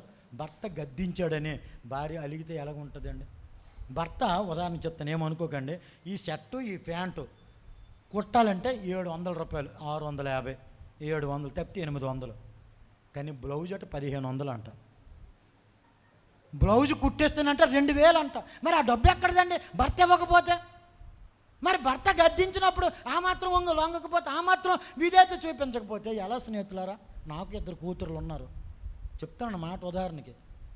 మన భర్త అయినా 54:5 యెషయా గ్రంథం, ఆయనే మనకు భర్త అయి ఉన్నాడు. మన భర్త అయినా యేసుక్రీస్తు వారు మనకు గద్దించినప్పుడు, వాక్యం ద్వారా గద్దించినప్పుడు, సేవకుల్లో ఉండి గద్దించినప్పుడు, భర్తలో ఉండి గద్దించినప్పుడు, ఒక దైవజనుడిగా ఉండి గద్దించినప్పుడు మనకి ఎందుకండి ఈ బోధ? ఈ చర్చి కాకపోతే ఆ చర్చ్. చాలామంది పనికి మళ్ళీ పాస్టర్లు కూడా ఉన్నారు. అమ్మ డైరెక్ట్గా వచ్చేయండి అమ్మ, మీరు ఆదివారం నుంచి చర్చికి రండి, మీరు సోమవారం నుంచి శనివారం వరకు మీ ఇష్టంగా వచ్చి తిరగండి అమ్మ. వచ్చి అయ్యా నేను పాపినయ్యా నన్ను క్షమించండి అయ్యా అంటే యేసుప్రభు క్షమించేస్తాడమ్మా. కానీ రెడీగా ఉన్నాను వచ్చేయండి అమ్మ. మీ పాస్టర్ గారు ఏమైనా పర్లేదు, రెడీగా ఉన్నాను వచ్చేయండి. అన్నోళ్ళు వారం బోకలు పనికి మేలలో నరకంలో పడతారండి అలాంటి పాస్టర్ గారులు. తిరగలేదండి. చెమట ఊర్చి, కన్నీరు కార్చి, ఉపవాసం ఉండి, ఆల్రెడ్ ప్రేయర్లు ఉండి, కన్నీరు కార్చి, పేరున నిద్ర మానుకొని, భోజనం మానుకొని, మీ గురించి ప్రార్థన చేసి, కన్నీరు కార్చి, ఆయన దగ్గర శక్తి పొందుకొని మిమ్మల్ని ఆయన కృపలో నిలబెట్టిన పాస్టర్ గారు గద్దించారని, ఆ పనికిమాలుడు ఎవడో పిలిచాడని అక్కడికి వెళ్ళిపోతే మీరు నమ్మండి స్నేహితులారా, మామూలుగా ఉండదండి భజన. మామూలుగా ఉండదు. నా చేతులు జోడించి చెప్తున్నాను, దేవుడు మిమ్మల్ని ఎక్కడుంచితే అక్కడే ఉందురుగాక, అక్కడి నుంచే నిత్య జీవంలోకి వెళ్దురుగాక. అది భక్తి అండి. దేవుని మీద ఆధారపడమే కష్టమైన ఆయనే. ఉదాహరణకి చెప్తున్నాను, వార్ప సైడ్ అయిపోయింది, రూతమ్మ నిలబడ్డది. అంటే కష్టాలకి నిలబడలేకపోయింది, ఇబ్బందులు నిలబడలేకపోయింది. మొహలోని చనిపోయాడు, కిల్లియోని చనిపోయాడు, ఎలీమేలకి చనిపోయాడు, రూతమ్మ ఒక్కరితే అయిపోయింది. నడి రోడ్డు మీద జంక్షన్లో ఒక్కరితే నిలబడ్డది. వార్పమ్మ టాటా బాయ్ బాయ్ అనుకొని వెళ్ళిపోయింది. కానీ రూతమ్మ నీ దేవుడని నా దేవుడని నిలబడ్డది. ఆలోచించండి స్నేహితులారా, గద్దించినప్పుడు లోబడండి, అది మీకు దీవెన. పగవాడు లెక్కలేని ముద్దులు పెడతాడు, మన స్నేహించిన వాడే, మళ్ళీ ప్రేమించిన వాడే మళ్ళీ గద్దిస్తారు. దేవునికి స్తోత్రం. అందుకే 141వ కీర్తన 5-6 వచనాల్లో దావీదు గారు ఏమంటున్నారు? నీతిమంతుడు గద్దించడా నాకు తైలాభిషేకం, నీతిమంతుడు తిట్టుట కొట్టుట నాకు అది ఆశీర్వాదం అంటున్నాడండి దావీదు గారు. అందుకే భక్తి కలిగిన జీవితాలు ప్రభు మనకు దయచేయునుగాక. 10 నిమిషాలు లేట్ అయితే మా పాస్టర్ గారు గసిరిసారు నన్ను. సార్ 4 కిలోమీటర్లు సార్ ట్రాఫిక్ సార్. నాకు అదేం చెప్పకు, ట్రాఫిక్ ఉంటుందని ఇంకా 10 నిమిషాల ముందు బయలుదేరాలని నీకు బుద్ధి లేదా? నువ్వు లేకపోతే పాస్టర్ గారు అయితే నీకు తెలుస్తుంది ఆ బాధ.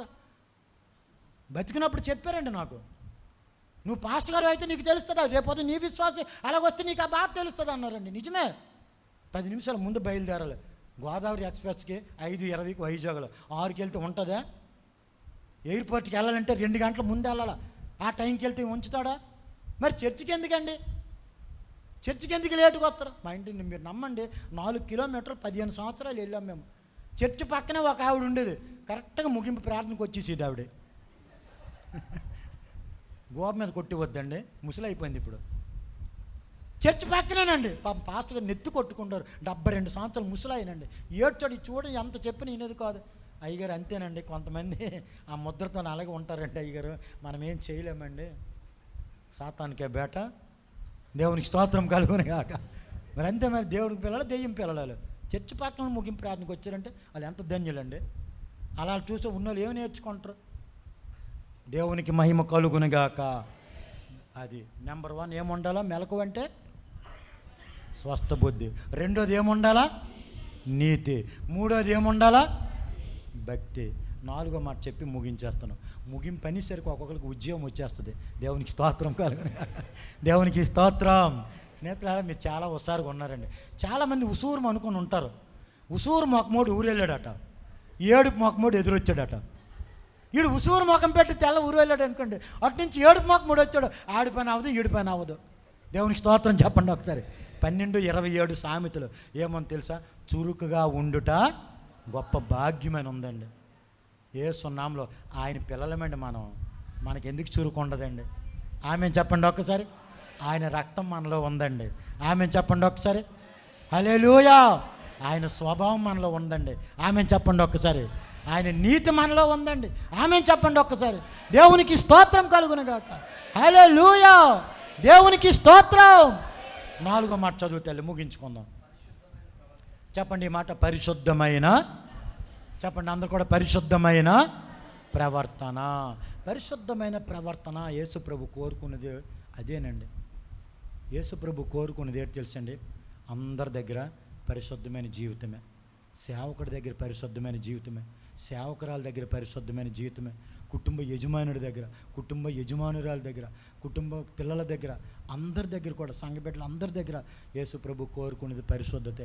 ఎందుకంటే నేను పరిశుద్ధుడిని కనుక మీరు పరిశుద్ధులై ఉండాలి. ఒక మాట చెప్తున్నాను స్నేహితులారా, జాగ్రత్తగానండి. దావీదు గారు అనండి. చాలామంది దావీదు, పౌలు, పేతురు, పెద్దమ్మ కొడుకు చిన్నమ్మ కొడుకండి. వాక్యాన్ని ఎవరైతే గౌరవిస్తారో దేవుడు వారిని గౌరవిస్తారు. దేవునికి స్తోత్రం కలుగును గాక. ఈ దావీదు గారు ఏం చేశారంటే, ఒకసారి ఆయనకి అభిషేకం ఉందా లేదా చెప్పండి అమ్మ ఒక్కసారి. ఆయనకి అభిషేకం ఉందా లేదా? ఏమో మాకు ఏడు తెలుసండి అన్నట్టుగా నిలబడుతుండ్రు, చూస్తుండ్రు మీరు. 16:14 సమూయేలు మొదటి గ్రంథం చూడండి ఒక్కసారి. ముగించేస్తానండి. 16:14 లేకపోతే 13 కూడా చూడండి ఒకసారి.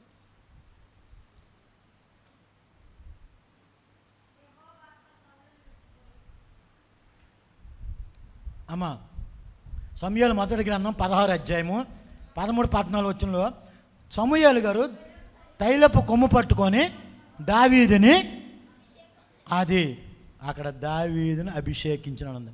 అంటే దావీదు గారికి ఏముంది? అక్కడ అభిషేకం ఉంది. మరి పట్టాభిషేకం ఉందా దావీదు గారికి? 2:4 సమూయేలు 2వ గ్రంథం చూడండి. 2:4 సమూయేలు 2వ గ్రంథం. అక్కడికి వచ్చి యూదా వారి మీద రాజుగా దావీదునకు పట్టాభిషేకం చేసిరి. అది అంటే అభిషేకం ఉంది, పట్టాభిషేకం కూడా ఉంది. అభిషేకము పట్టాభిషేకం ఉంది. దావీదు గారు త్రొట్టిల్లిపోయారండి, మీకు తెలుసు. మరి అది వివరించను కానీ. మరి ఆ డ్వాక్రా డబ్బులు ఏం చేసిందో మనకు తెలియదా? బెత్సబా 2 రేకులు తెచ్చుకొని స్నానం చేసిన బాగున్న అయ్యగారు పడకుండా ఉన్నాం. మరి ఆ డ్వాక్రా డబ్బులు ఏం చేసిందో మనకు తెలియదు, మనకు అనవసరం కూడా ఉన్నాం. పాపంలో పడిపోయాడు ఈయన. పాపంలో పడిపోయిన తర్వాత ఏం జరిగిందో చూడండి ఒకసారి. సమూయేలు 2వ గ్రంథం 13వ అధ్యాయము. సమూయేలు 2వ గ్రంథం 13వ అధ్యాయము రండి. తర్వాత దావీదు కుమారుడు అబ్షాలోమునకు తామారు అని ఒక సుందరవతి సహోదరి ఉండగా దావీదు కుమారుడు అమ్నోను ఆమెను మోహించాడు. అది చాలు తల్లి. అంటే దావీదు గారికి అభిషేకం ఉంది, దావీదు గారికి పట్టాభిషేకం ఉంది. అభిషేకము పట్టాభిషేకమును దావీదు గారు పాపములో పడిపోయారు. పాపంలో పడిపోయిన తర్వాత ఆ పాపం ఎక్కడికి వెళ్ళింది తెలుసండి? వాళ్ళ పిల్లల మీదకి వెళ్ళిందండి. అబ్షాలోము, అమ్నోను తండ్రి ఒక్కడే, తల్లులు ఇద్దరు తల్లులు. అబ్షాలోము చెల్లి తామారు, అమ్నోనేమో తామారుని చూసి పాపములో పడ్డాడు. ఆ విషయం అబ్షాలోముకి తెలిసింది. అమ్నోను చంపేశాడు. అధ్యాయం చదవండి. చంపేశాడు. చంపిన తర్వాత అబ్షాలోము కూడా చనిపోయాడు. అబ్షాలోము చనిపోయాడు, అమ్నోను చనిపోయాడు. తామారు బతుకు రోడ్డు ఎక్కిపోయింది.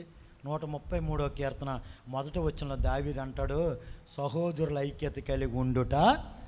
వాళ్ళిద్దరి గురించి రాసిన కీర్తన. సహోదరులు, మీ ఇద్దరు సహోదరులరా, తండ్రి ఒక్కడనే, తల్లులు ఇద్దరు, అయినా మీరు ఐక్యత కలిగి ఉండాలి, మీరు నెమ్మదిగా ఉండాలి, మీరు సమాధానంగా ఉండాలి, మీరు ఆశీర్వాదంతో ఉండాలి, మీరు నాకు మంచి పేరు తేవాలరా నాయన.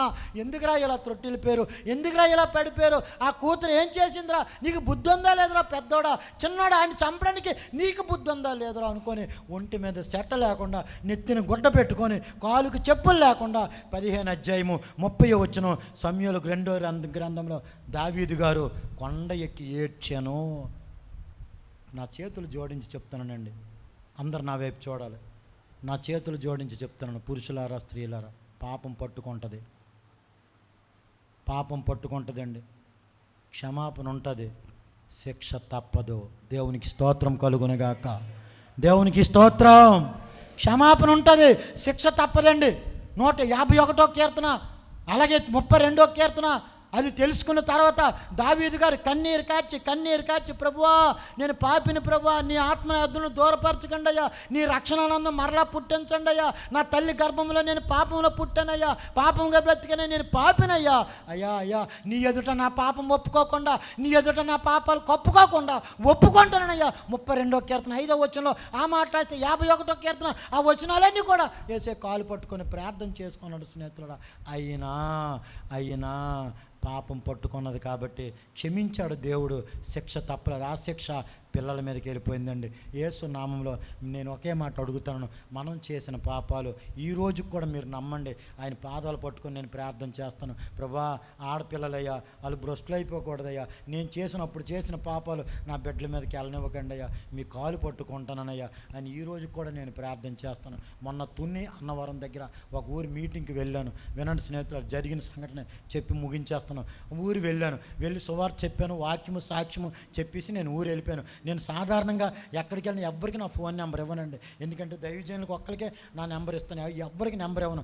అక్కడ కూడా నేను కూడా నెంబర్ ఇవ్వలేదు. కానీ ఆవిడ వచ్చి నెంబర్ అడిగింది. నేను అన్నాను మీ పాస్టర్ గారిని అన్నాను. పాస్టర్ గారిని అడిగితే పాస్టర్ గారు అన్నారు ఆవిడ చాలా కష్టాలు ఉంది పాస్టర్ గారు, ఒకసారి మీ నెంబర్ ఇవ్వండి అన్నారు. నేను నెంబర్ ఇచ్చాను. 15 రోజులు అయిన తర్వాత నాకు ఫోన్ చేసింది ఆవిడ.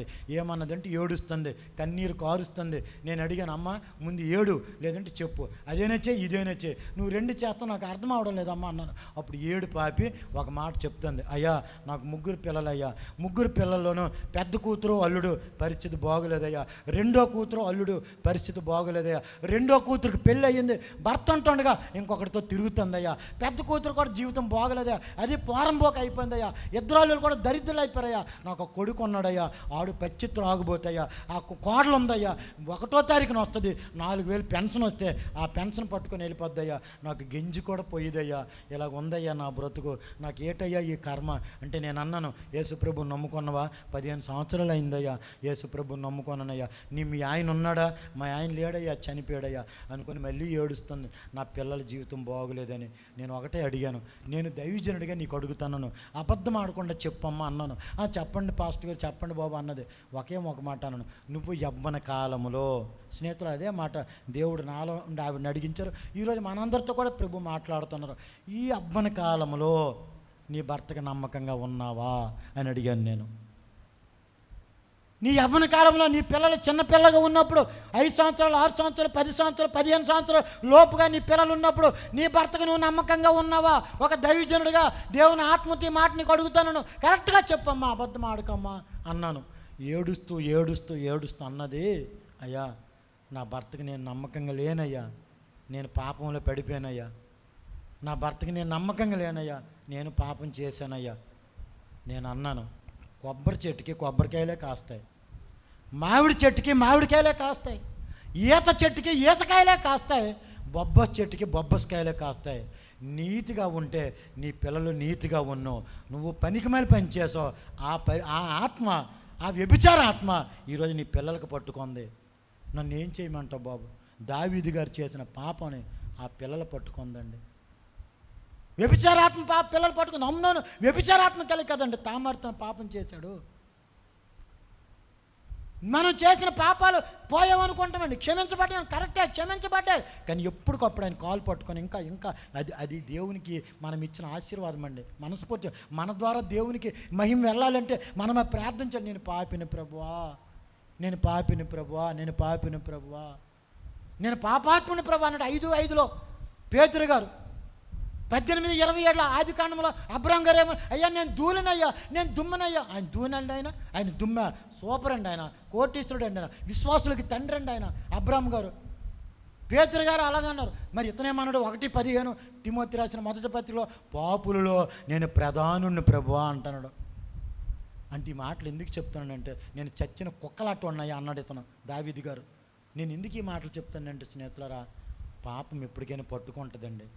కానీ ఆ పాపం దూరం అవ్వాలంటే పాప విమోచకుడైన యేసుక్రీస్తు దగ్గరికి వచ్చి ప్రతిరోజు ప్రార్థన చేసుకొని ఆయన పాదాల దగ్గర 2వ జామైన గట్టి కొట్టని చెప్పట్లు, ఆయన పాదాల దగ్గర 3వ జామైన మెలకు కలిగిన జీవితం ఉంటే నా ప్రభు అలాగా మబ్బును తొలగిస్తారు. నా ప్రభు ఇలాగే వెలుగుతో నింపుతారండి. దేవునికి స్తోత్రం కలుగునగాక. హృదయంలో ఒక గర్వం వస్తుందేమో, తలంపులో ఒక గర్వం వస్తుందేమో, ఆలోచనలో గర్వం వస్తుందేమో. ప్రతీది దూరపరచండి. మీ మనసు మీకే తెలుసు, యేసయ్యకే తెలుసు. మీ మనసు మీకే తెలుసు, యేసయ్యకే తెలుసు. మీ మనసు మీ భార్యకి తెలియదు, మీ మనసు మీ భర్తకి తెలియదు, మీ మనసు పిల్లలకి తెలియదు. స్నేహితులారా, మన మనసు యేసు ప్రభువుకి ఒక్కరికే తెలుసు. దేవునికి స్తోత్రం, హల్లెలూయా. అందుకే ప్రభు కాలు పట్టుకొని ప్రార్థన చేసి, అయ్యా పరిశుద్ధమైన దేవుడవయ్యా, పరిశుద్ధమైన ప్రవర్తన ఇవ్వండి అయ్యా, నా జీవితానికి అది చాలయ్యా, నేను చేసిన అబద్ధాలు చాలయ్యా, నేను చూసిన టీవీ సీరియల్ చాలయ్యా, నేను మాట్లాడిన మాటలు చాలయ్యా, నేను చూపిన చూపులు చాలయ్యా, నాకు వద్దు ప్రభు, ఇంకేం వద్దయ్యా. మీ కాలు పట్టుకోండి అయ్యా. పిల్లల అమాయకులయ్యా. ఈరోజు నేను 10 మహా బతికితే ఇప్పుడు నాకు 50, లేకపోతే 40, లేకపోతే 30, లేకపోతే 60, ఏ రోజు ఒకరోజు నేను చనిపోక తప్పదయ్యా. రేపు నా పిల్లలకి నేను ఏ ఆస్తి ఉంచుతానయ్యా? మీరిచ్చిన ఆస్తి ఏంటంటే అభిషేకమే, మీరిచ్చిన ఆస్తి ఏంటంటే పరిశుద్ధతే, మీరిచ్చిన ఆస్తి ఏంటంటే నీతే, మీరిచ్చిన ఆస్తి ఏంటంటే భక్తే, మీరిచ్చిన ఆస్తి ఏంటంటే స్వస్థ బుద్ధే. అవే నా పిల్లలకి నేను ఇవ్వాలయ్యా. అప్పుడు నేను గతించిపోయినా నా పిల్లలు మీకు మహిమకరంగా బ్రతుకుతారయ్యా. నేను ఇష్టానుసారంగా బ్రతికి నేను చనిపోతే నా ఆత్మ ఆ బిడ్డల మీదకి వెళ్తుంది కదయ్యా. నేను మంచిగా ఉంటే నా మీద ఉన్న పరిశుద్ధాత్మ అభిషేకం నా బిడ్డల మీదకి వెళ్తుందయ్యా. నేను మంచిగా లేకపోతే నాలో ఉన్న దురాత్మే పిల్లల మీదకి వెళ్తుందయ్యా. మీరు నమ్మండి, ఒకప్పుడు యేసుప్రభు నమ్ముకోకముందు నాకు తెలియదు, కానీ ఏమనుకోకండి మాట అంటున్నాను. అమలాపురంలో బొంతు ధనరాజు అని నేను వినేవాడిని, టీవీలో చూసేవాడిని. మా దగ్గర అంతమంది ఉంటారు, మా దగ్గర ఎంతమంది ఉంటారు, ఇంతమందికి బీదలకు చూస్తాను, ఇంతమందికి నేను ఆ విధవరాలని అనాథుల్ని చూస్తాను అని చెప్పేవాడు ఆయన. నేను అప్పుడు యేసుప్రభు మామూలు టీవీ వేసుకున్నప్పుడు ఆ మధ్యలో వచ్చేది.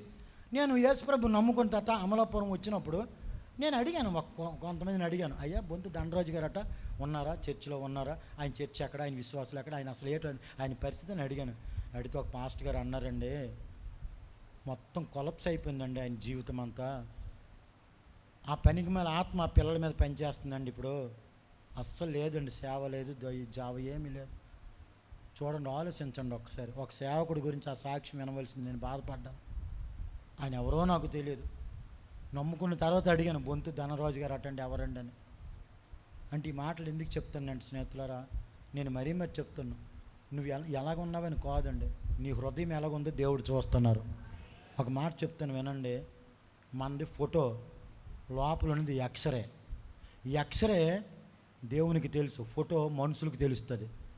అందంగా ఉన్నాం అనుకో, ఫోటోలో సూపర్గా ఉందంటాం, కానీ ఎక్స్రే ఎలాగుంది, హృదయం ఎలాగుంది, స్వస్థ బుద్ధి ఎలాగుంది, నీతి ఎలాగుంది, భక్తి ఎలాగుంది, పరిశుద్ధమైన ప్రవర్తన ఎలాగుంది, ఈ 4 నీ కరెక్ట్గా ఉంటే నువ్వు మెలకులో ఉన్నట్టుగా. దేవునికి స్తోత్రం. ఈ 4 కరెక్ట్గా ఉంటే ఆయన 2వ జామున వచ్చినా, ఆయన 3వ జామున వచ్చినా ఖచ్చితంగా చెప్తున్నాను, ఆ పరిశుద్ధమైన ధ్వని, ఆ పరిశుద్ధమైన స్వరము పరిశుద్ధులకే వినబడుతుంది. నువ్వు ఎక్కడున్నా ఎత్తబడిపోతావు. ఆమెను చెప్పండి ఒక్కసారి, ఆమెను చెప్పండి ఒక్కసారి. దేవునికి స్తోత్రం కలుగునుగాక. ప్రభు నాకు ఇచ్చిన మాటలండి, మాటలు ప్రభు నాకు ఇచ్చిన వాక్యం అండి, వాక్యము. చాలా జాగ్రత్త బ్రతకాలి. ఈరోజు కూడా నా యేసే కాలు పట్టుకుని నా 2 పిల్లల గురించి, నా 2 పిల్లలకి దేవుడు పెళ్లి చేశారు. పెద్ద కూతురికేమో మా బామర్ది, నా భార్య తమ్ముడికి, చిన్న కూతురికేమో ఆ సామర్లకోట కుర్రవాడు. దేవుడు నమ్ముకున్న పిల్లలు 2 కూడా మంచి బిడ్డలు, 2 కూడా. రూలు చెప్పాలంటే నాకు తాగుబోతు అల్లులు రావాలా, నేను పచ్చి తాగుబోతాను కాబట్టి. కానీ నా 2 అల్లులు చాలా మంచివాళ్ళు. దేవునికి స్తోత్రం. ఎందుకంటే ఆయన కాలు పట్టుకొని దినము చనిపోవడానికి ప్రయత్నం చేస్తున్నాను. నేను కరెక్ట్గా ఉన్నానని చెప్పట్లేదండి, పులిపేట దగ్గర ఉన్నాను, కరెక్ట్గా ఉన్నానండి, తిరగలేదండి నాకు అని చెప్పట్లేదు. దినము కూడా నేను చనిపోవడానికే ప్రయాసపడుతున్నానండి. దినదినము కూడా స్వస్థ బుద్ధి కలగొండాలని ప్రయాసపడుతున్నానండి. దినదినము కూడా నీతిగా బ్రతకాలని ప్రయాసపడుతున్నానండి. దినదినముగా భక్తి అంటే దేవుని మీద ఆధారపడే పరిశుద్ధమైన ప్రవర్తన, మాట, చూపు, క్రియ, ఇవన్నీ కూడా పరిశుద్ధమైన ప్రవర్తన. నా సహోదరులారా, నా అక్కలారా, నా చెల్లెళ్ళారా, నా అన్నయ్యలారా, నా తమ్ముళ్ళారా, నా చేతులు జోడించి చెప్తున్నాను, యేసు ప్రభు త్వరగా వస్తున్నారండి. ఏ దాసుడు 2వ జామున మెలకువగా ఉంటాడో, ఏ దాసుడు 3వ జామున మెలకువగా ఉంటాడో, 4వ జామున సముద్రం మీద నడుచుచు యేసు ప్రభు వారి దగ్గరికి వచ్చి వారికి ఇచ్చిన ఆశీర్వాదాలు, వారికి ఇచ్చిన కృప బ్లెస్ చేసి వెళ్తుంటారు. అందుకే 3 నుంచి 4 గంటల వరకు ప్రార్థన అలవాటు చేసుకోండి. 3 నుంచి 4 ప్రార్థన చాలా ఆశీర్వాదం. కానీ శరీరం సహకరించదు. శరీరం అస్సలు సహకరించండి, లెగలేం. 3 నుంచి 4 ప్రార్థన అస్సలు లెగలేమండి శరీరం. ఎందుకంటే నిద్ర పట్టేసరికి 11 అవుద్ది, నిద్ర పట్టేసరికి 12 అవుద్ది. మరి అప్పుడు 3 గంటలు మనం ఏం లెగిస్తాం? కానీ 3 గంటలు లేగండి, 4వ జామున లేగండి, వేసే కాలు పట్టుకుని కనీసం ఒక అరగంట చెప్పి స్తుతి చెల్లించండి. ప్రభా పరిశుద్ధమైన ప్రవర్తన ఇవ్వండి, ప్రభా మిమ్మల్ని ప్రేమించే మనసు ఇవ్వండి, ప్రభా బలమైన విశ్వాసం ఇవ్వండి, ప్రభా నమ్మకత్వమైన జీవితం ఇవ్వండి, ప్రభా భక్తి కలిగిన జీవితం ఇవ్వండి, ప్రభా స్వస్థ బుద్ధి నాకు దయచేయండి. నా వల్ల అవ్వట్లేదు ప్రభా, నా వల్ల అవ్వట్లేదు. మీరు నమ్మండి, కొన్ని మన వల్ల అవ్వదు, కానీ వేసే వాళ్ళు అన్నీ అవుతాయి. దేవునికి స్తోత్రం. మనం అప్పచెప్పుకోవాలి ఆయనకి, మనం సమర్పించుకోవాలి ఆయనకి, మనం త్యాగంగా ఆయనకి లోబడిపోవాలి. అప్పుడు కార్యాలు జరుగుతాయండి. ఇప్పుడు చెప్పండి స్నేహితులారా, స్వస్థ బుద్ధితోనూ, నీతితోనూ, భక్తితోనూ, పరిశుద్ధమైన ప్రవర్తనతోనూ బ్రతుకుంటే ఆ మధ్యాకాశానికి యేసుక్రీస్తు వారు వచ్చినప్పుడు మనం ఎదుర్కొనే శక్తి మనకు ఉంటుంది. ఏ అపవాది క్రియలు మన దగ్గరికి రావు. ఇంకో మాట కూడా చెప్తాను, ఇలా నిలబడండి, కొన్ని ఇబ్బందులు వస్తాయి, కానీ నా ప్రభు ఆయన ఊదుతాడు ఆ ఇబ్బందుల్ని, ఆ సమస్యలు ఊదేస్తాడు. ఆయన ఆశీర్వాదంతో నింపుతాడండి. ఆయన సింహము పిల్లలైనా లేమి కలిగి ఉంటాం, కానీ ఆయన ఆశ్రయించిన వారికి ఆయన ఏ మేలు చెప్పండి, ఆయన ఏ మేలు, ఆయన దాచి ఉంచిన మేలు. 31:17 కీర్తనలు, ఆయన దాచి ఉంచిన మేలు ఎంతో గొప్పదండి. అలాంటి కృప, అలాంటి అభిషేకము, అలాంటి మెలకు కలిగిన జీవితము నా ప్రభు మనందరికీ దయచేయునుగాక. స్వస్థ బుద్ధి కలిగిన జీవితము పరిశుద్ధులకి దయచేయునుగాక.